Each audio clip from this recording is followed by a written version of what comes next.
basically ended up killing my lungs. I was very confused and anxious. It was a whole thing. Anyways, hello beautiful people of all colors, orientations, backgrounds, and sizes.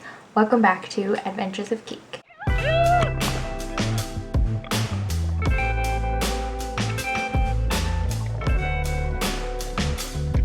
So unless you've been hiding under a rock in the past 4 months, you probably know that hygiene is important. We all accept this widely now. Did you know that we can actually keep our spaces clean without all the plastic and all the extra waste and avoiding harming our lungs? So story time. Towards the beginning of quarantine, I did a deep clean of my kitchen and basically ended up killing my lungs. Like 20 minutes or so after finishing my deep clean of my sink area, everything, I realized I was having trouble breathing and it was relatively hard to breathe and breathe deeply. And I was like, this is a known symptom of COVID. But you know, it came exactly after I finished cleaning thoroughly with all these cleaning products, some Clorox.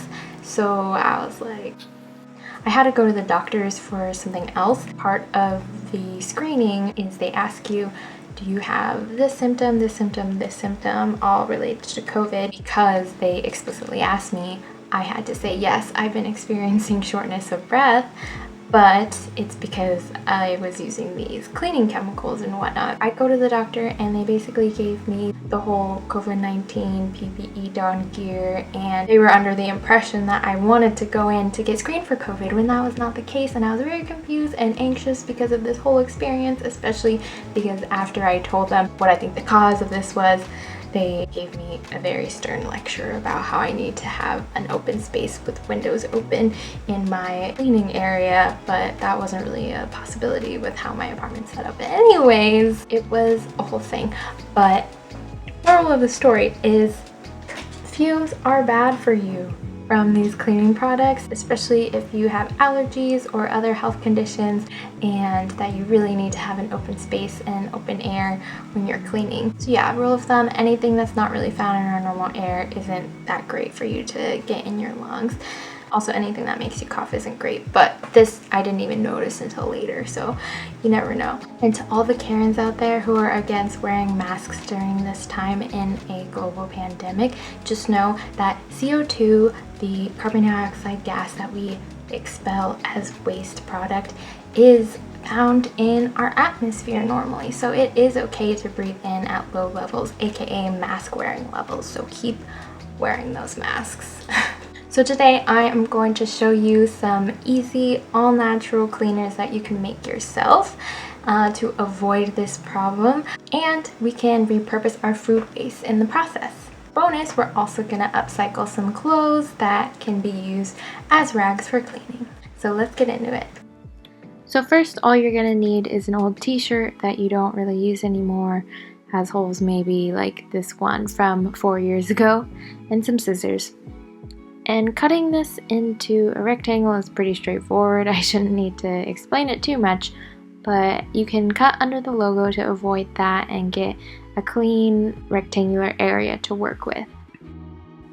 I want to have 2 different sizes of rags, so I'm going to cut the t-shirt into thirds, leaving the edges as a bigger size and the middle as a single strip. And then I'm going to cut the larger rectangles into kind of a bath hand towel size. And the smaller strips will be squares, like smaller bath towels? Whatever they're called. Got any old socks with holes or too stretched out to wear? Another great option to use as a cleaning rag. So there we have our new pile of old rags. So to make my DIY cleaners with less plastic, I bought this pack of glass bottles on Etsy, which their website claims to have 100% carbon offset shipping, which is great, and this particular set had free shipping. And I figured it's also good to support smaller businesses, and glass bottles are recyclable. So this is my new favorite zero waste shopping site. Although it did come in an Amazon box, which is a little suspicious, but I haven't looked into it yet. These were also the cheapest glass spray bottles I could find. So first, I made sure to rinse and wash them. To make the all-purpose cleaner, you'll need distilled white vinegar and pour 2 cups, and a washed lemon that you'll peel to get some lemon peels, recommended for 2 lemons, but I only had 1. And some rosemary that I found on my walk. So you'll want to rinse your rosemary and make sure that it's relatively clean. And you can also use other citrus peels if you'd like. And we're going to put these into a large jar, preferably 1-quart jar, and just stick your ingredients in. And these are just going to be to make a better scent of our vinegar-based cleaner. And once that's all in there, you'll add your 2 cups of vinegar. Some people also like to dilute this with equal parts water, so for example 1 cup of water and 1 cup of vinegar, but I'm going to stick to a concentrated vinegar solution. Either way works. So then you'll just let this sit for 10 to 14 days in a cool location to allow the oils from whatever you put into the vinegar to infuse. If you notice your lemon peel is turning pale, that's one indicator that it's done. So then you'll just strain the lemon peels or the peels of whatever citrus you used and the rosemary using a strainer. You can take a little whiff, but not too close because this stuff burns your nose too. And I decided to strain my solution twice just to make sure I really get all of the gunk out. Then carefully pour this into your spray bottle for use.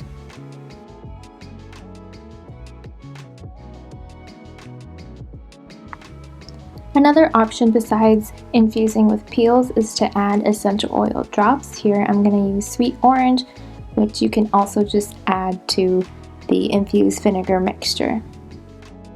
Check out those opening things with one hand skills you get from working in a lab. Oh yeah. You'll want to put a generous amount of the essential oils, maybe about 15 to 20 drops.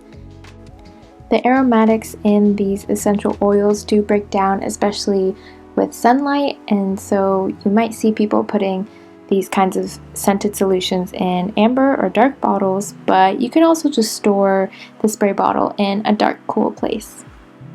And you'll see the oils floating at the top, which is why you'll want to shake this bottle every time you use it if you want to get those essential oil scents into your spray. And then it's ready to use as is, or like I said, it can be diluted. So besides shaking it up, also make sure you have a ventilated space when you're using this cleaner as well. Too many fumes of anything isn't that great. So to stay zero waste, grab an old rag like the ones we just made and wet it a little bit with water. Use this with the vinegar spray to wipe down your surface. It is important to note that this spray is not safe on all surfaces. For example, it shouldn't be used on natural stones like marble, but my counter is fake natural stone, so I'm going to use it. Just make sure to always check first online. You may just need to dilute it with water. An optional step is to do a wipe down with water if you think it still smells too vinegary, and then you'll wipe everything dry with your rag. Alright, now it's time to break out the old sock to clean my mirrors. You can use the same vinegar spray for this, just don't shake it before using it so that the oils stay at the top. This will avoid leaving streaks. You can also make a separate spray for this with equal parts vinegar and water. Essentially, this is a zero waste alternative for Windex. And I think I'm trying to show you the oils floating at the top here. Again, you could do a quick wipe down with water afterwards if you don't like the smell, but it should evaporate over time. If you do see any streaks left, just make sure to wipe with a microfiber cloth, or for example, my sock did the trick. And then admire your beautiful self, because I don't know about you, but my mirror hasn't looked this clean all year. Now it's time to clean the spots on my walls that have made their way into my previous videos. An easy way to do this is using baking soda, and so this is going to remove any spots and marks. So get a cloth or rag and you're going to want to wet it with some water so that it's damp. And then you'll just put baking soda on this and gently rub that onto the spot on the wall. For tougher jobs, you can substitute baking soda for washing soda. One great thing about baking soda is that it comes in a cardboard box, which is completely recyclable. You can also get it from bulk sections of some grocery stores or refill stores if you're lucky enough to have one nearby. A refill store is a place where you can bring your own packaging or bottles to get refills on things like soap, shampoo, grains, etc. But they definitely aren't available in all areas. But search refill store near me and see what you can find. Besides using baking soda on walls, it can also be used as a multi-surface cleaner on countertops, sinks, ovens, showers, and fiberglass. It can also be used as an odor absorber for air or laundry. To clean my sink, first I'm going to put on these gloves I've been reusing from work because my skin is oh so sensitive to any sort of water or washing because of my eczema on my hands.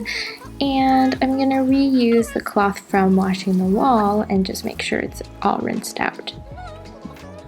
All you're going to do is use the cloth to wipe down all the surfaces with baking soda. And then you'll rinse the sink and dry it with a cloth when you're done.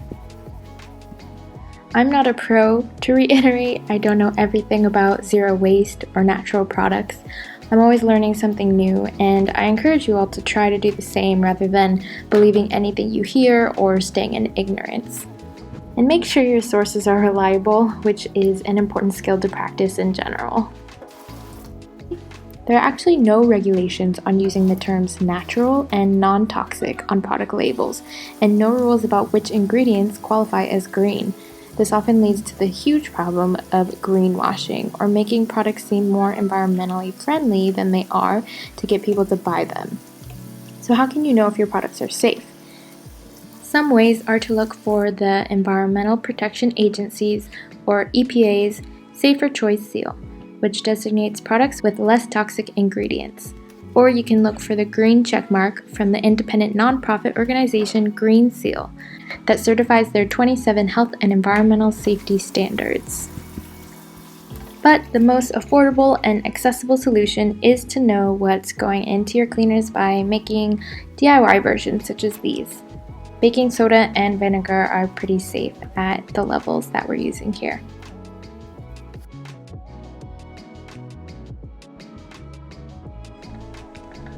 I just want to add that using soap and water to clean your surfaces is often good enough if done frequently. And we know that viruses are killed by soap, so that's another bonus if you want to make sure that your surfaces are completely decontaminated. So these easy tips check off the boxes of reducing by lowering the amount of plastic we're using by not buying plastic bottles of cleaning products and Clorox wipes and whatnot, and by reusing things like our old clothes to make rags, socks, old dirty socks, and food scraps. Woo! I also recognize my privilege in even being able to try and live more zero waste, because this is not something that's necessarily accessible to all people.